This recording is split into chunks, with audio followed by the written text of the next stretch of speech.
అమ్మా పద్మావతమ్మా, అమ్మా పద్మావతమ్మా.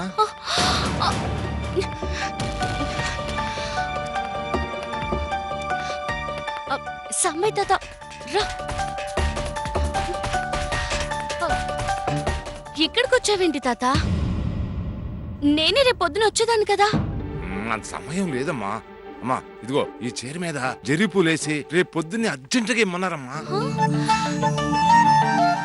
రేపు పొద్దున్నే ఇవ్వాలా? రాత్రంతా ఇదే పని మీద కూర్చున్నా పూర్తి చేయగలమా తాత? వారం రోజులు పడుతుంది. నువ్వు చేయగలని నమ్మకంతో తీసుకున్నానమ్మా.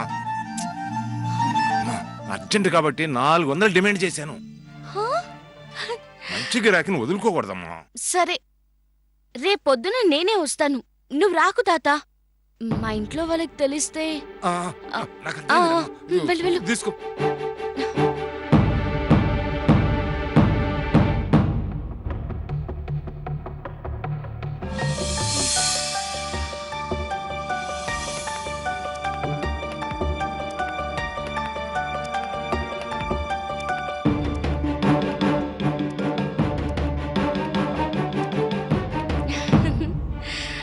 ఏంటి అది? అమ్మా ఈ చీర ఎలా ఉంది? ఎక్కడిది? మా ఫ్రెండ్ వనజ ఉంది కదా, వాళ్ళ అక్కకి వడబియ్యం పోస్తున్నారంట. దీని మీద జరీ పూలు వేస్తే బాగుంటుంది అన్నారు. నువ్వే చెప్పుంటావు.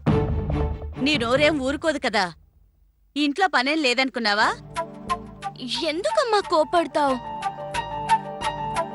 నువ్వు వాళ్ళకి వీళ్ళకి సహాయం చేస్తుంటావు కదా. ఇలా మాట్లాడే పొగరుబోతులా తయారవుతున్నావు. ఇది పొగరు కాదమ్మా, ఆత్మవిశ్వాసం. నీ మొహం గాని లోపలికెళ్ళు.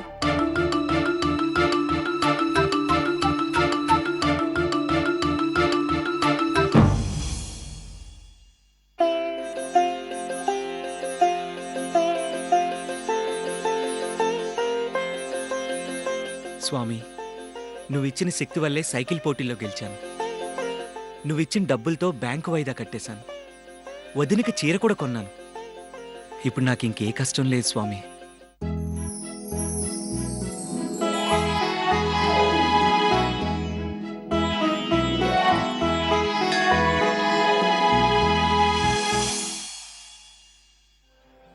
థ్యాంక్స్ స్వామి, నీ దయ వల్ల ఒక్క రోజులో 400 సంపాదించి పని దొరికింది.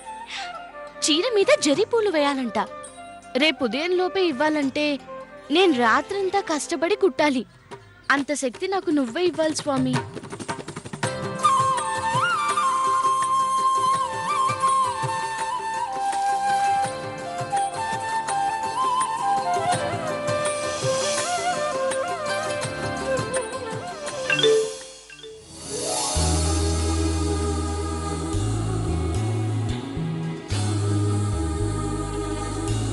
ఓయ్ కాలేజ్ అమ్మాయి,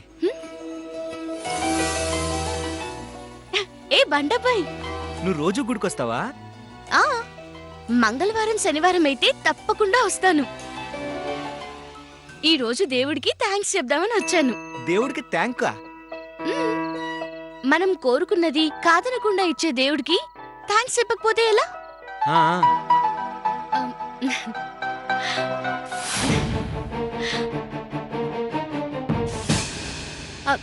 హారతి తీసుకో. అమ్మో, ఇతనేంటి ఇక్కడున్నాడు? మా అక్క ఇతనితో మాట్లాడుతుందేంటి? కొంపదీసి రాయితో కొట్టింది నేనే అని నా మీద తోస్తుందేమో.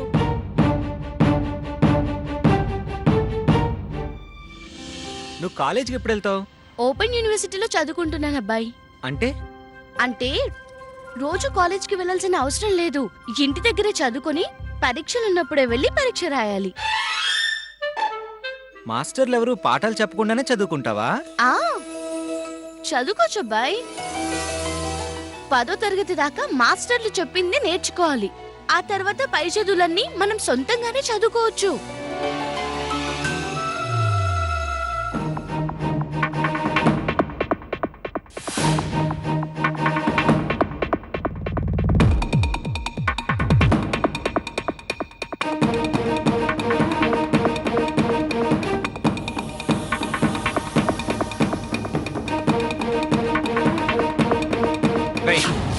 రేయ్, ఏం తెలీదురా నీకు?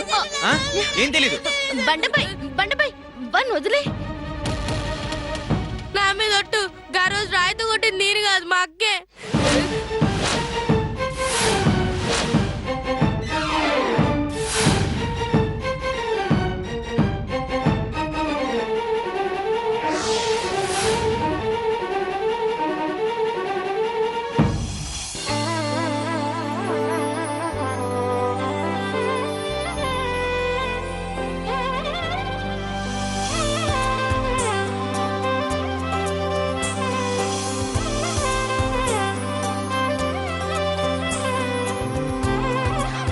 సారీ.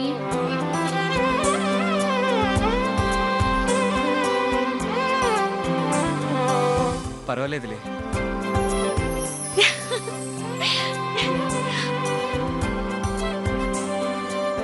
బండబాయ్, ఎంత విచిత్రమో చూసావా? మనం ఎన్నిసార్లు కలుసుకున్నా నిన్ను రాయితో కొట్టింది నేను అని నీకు, దెబ్బ తగిలింది నీకే అని నాకు తెలీదు. నిజంగా చాలా విచిత్రం ఇది. నేనైతే కావాలని కొట్టలేదు, పొరపాటున తగిలింది. నన్ను మనస్ఫూర్తిగా క్షమించు బండబ్బాయ్. ఆడపిల్లవని నిన్న ఆ రోజే క్షమించేశాను కాలేజ్ అమ్మాయి. అక్క అమ్మని జల్దీ రమ్మంటుంది. అమ్మో, పెద్దమ్మ పిలుస్తుందా? బండబాయ్, మనం మళ్ళీ కలుద్దామే. వస్తాను. పదక్కా. ఈ బంధం హనుమయ్యే కలిపిన కమ్మని రమణీయం. ఆ జానకి రాముల జంటకు ప్రతిరూపం. దుర్గమ్మ గారికి, దుర్గమ్మ గారికి, దుర్గమ్మ గారికి, దుర్గమ్మ గారికి, దుర్గమ్మ గారికి, దుర్గమ్మ గారికి, దుర్గమ్మ గారికి, దుర్గమ్మ గారికి, దుర్గమ్మ గారికి, దుర్గమ్మ గారికి, దుర్గమ్మ గారికి, దుర్గమ్మ గారికి, దుర్గమ్మ గారికి, దుర్గమ్మ గారికి, దుర్గమ్మ గారికి. ఏంది ఇదంతా? ఏమైంది వెంకటస్వామి? ఏమవటం ఏంటయ్యా? మీ తమ్ముడు మనూరు పరువు కాపాడిండు. ఏం చేశాడు? సైకిల్ పోటీలో పాల్గొని గెలిచిండు. ఊరంతా ఎంత ఆనందంగా ఉందో తెలుసా? అందుకే మా ఆనందం తెలియజేయడానికి వచ్చినాం. సీనయ్య సైకిల్ పోటీలో పాల్గొనడం ఏందిరా? మీ అమ్మకు తెలుసా? తెలీదు మావయ్య. ఈ విషయం మీ అమ్మ దగ్గర ఎందుకు దాచిండు? మీ అమ్మకు తెలిస్తే ఏమవుతుందో ఏమో. యాద్గిరి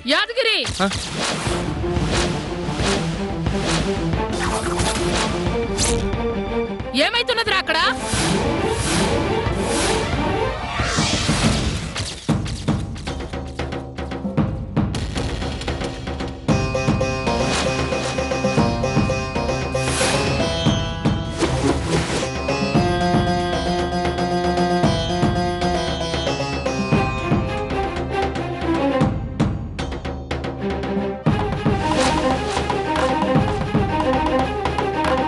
ఏం వెంకటస్వామి, అందరు గిట్లొచ్చిండ్రు? ఏమైనది? మనగాన్ని కన్నారమ్మా. సైకిల్ పందెంలో గెలిచి సీనయ్య మనూరు పరువు నిలబెట్టిండు.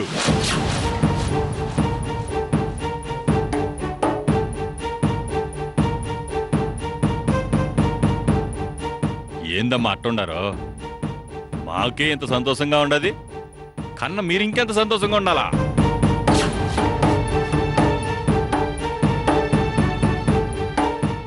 సీనయ్య ఎక్కడమ్మా? దండయ్యాలా?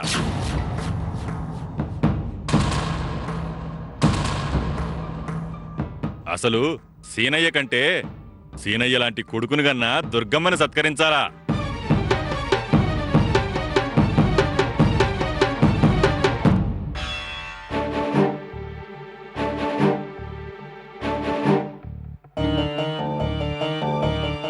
గెలిచినోళ్లనే సత్కరించాలి, కానీ తనకి ఇటువంటివి ఇష్టముండవు. పోన్రి. చుట్టుపక్కల ఊళ్ళాళ్ళు పోటీ చేసినా సీనయ్య సైకిల్ తీసుకురాగానే మనూరోళ్ళు మీసాలు మెలేశారనుకోండి, అనుకున్నట్టే గెలిచి శబాస్ అనిపించుకున్నాడు. సీనయ్య ఆడికెళ్ళాడయ్యా? పొలం వెళ్ళినట్టున్నాడు. ఆ దండలు నాకు ఇచ్చేయండి, నేను సీనయ్యకి అందజేస్తా. ఇదిగో అయ్యా. వస్తామయ్యా. అమ్మా, దుర్గమ్మ కుటుంబం అంటే ఈ చుట్టుపక్కల ఎంతో పేరు.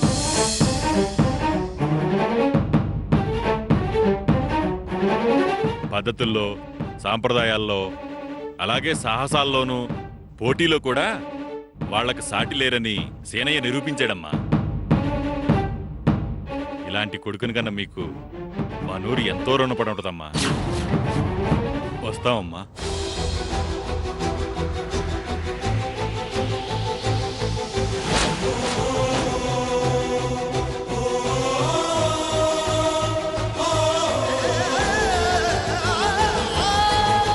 ఏందిరా ఇది యాదగిరి?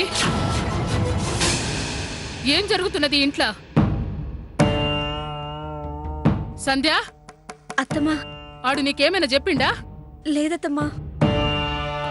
అంటే ఎవరికి ఏం చెప్పకుండా సొంత నిర్ణయాలు తీసుకుంటున్నాడా సీనయ్య?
మొనగాడొచ్చిండు, మర్యాద చెయ్యండ్రా.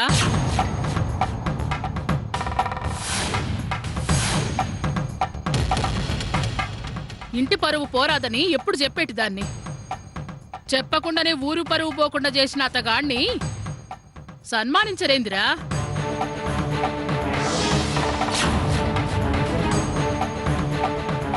సీనయ్య వచ్చిండు, దండేయండ్రి.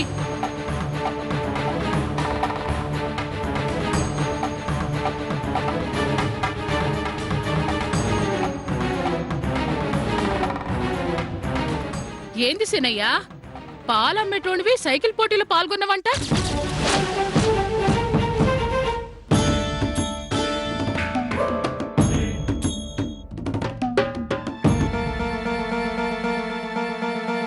పాల వ్యాపారంలో పైసలు తక్కువ వస్తాయని పందానికి పోయినవా? నూనూగు మీసాలోడు మా మీసాలు మెలేసుకునేటట్లా చేసిండని ఊరోళ్ళు గొప్పగా చెప్పుకోనీకి ఈ పని చేసినవా?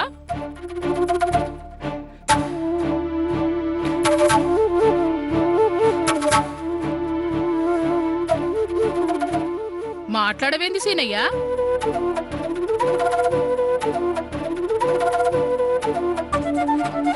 పులి మాట్లాడదేందిరా? పైసా ఆర్జించిన పులి గర్జించదేంది?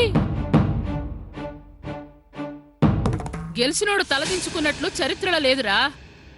ఊర్లోళ్ళు తలెత్తుకునేటట్లా చేసినావు. ఇంట్లెందుకు తలదించుకుంటావు? కారణమేంది చెప్పు, నేను చెప్తున్నా.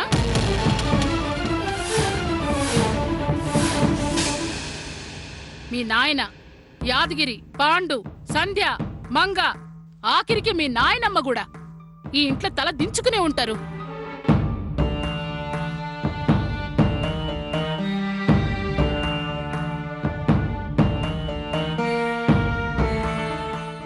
ఓడిపోయి కాదురా, ఎక్కడ కొమ్ములు పెరుగుతాయేమోనని జడిసిపోయి.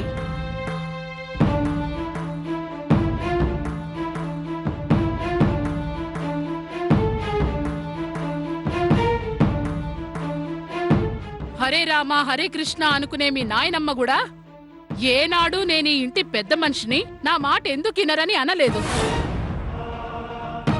మీ అమ్మ ఏనాడు నా మాటల్ని లెక్క చేయలేదేంది కొడుకుల్లారా అని మీ నాయన ఎప్పుడు మండిపడలేదు.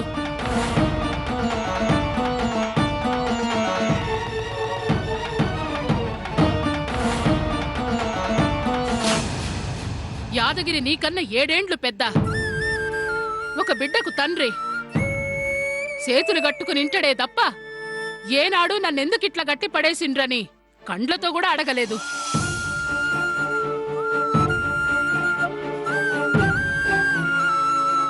కొడుకులైనా కోడండ్లైనా ఎవరైనా సరే నాకు భయపడాలనుకోను. పద్ధతి తప్పకూడదన్న భయం వాళ్లలో ఉండాలంటాను. మనలో ఎవరం ఏ పని చేసేటి ముందైనా అందరం కలిసి చర్చించుకుంటాం. ఆ పని మంచిదో చెడ్డదో తెలుసుకుని ఆ పని చెయ్యాలా వద్దా అని నిర్ణయించుకుంటాం. కాని నువ్వు మాకు అవకాశం ఇవ్వకుండా నిర్ణయం తీసేసుకున్నావు సీనయ్యా.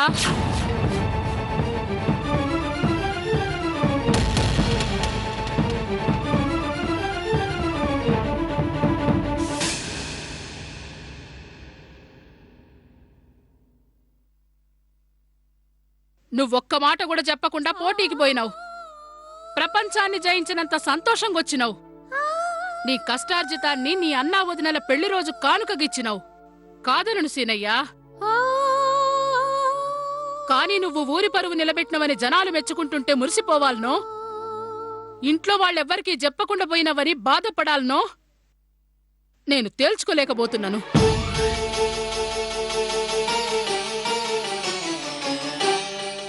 ఈ సంగతి నువ్వు ఖచ్చితంగా నాకే చెప్పాలని నేను అంటలేనురా.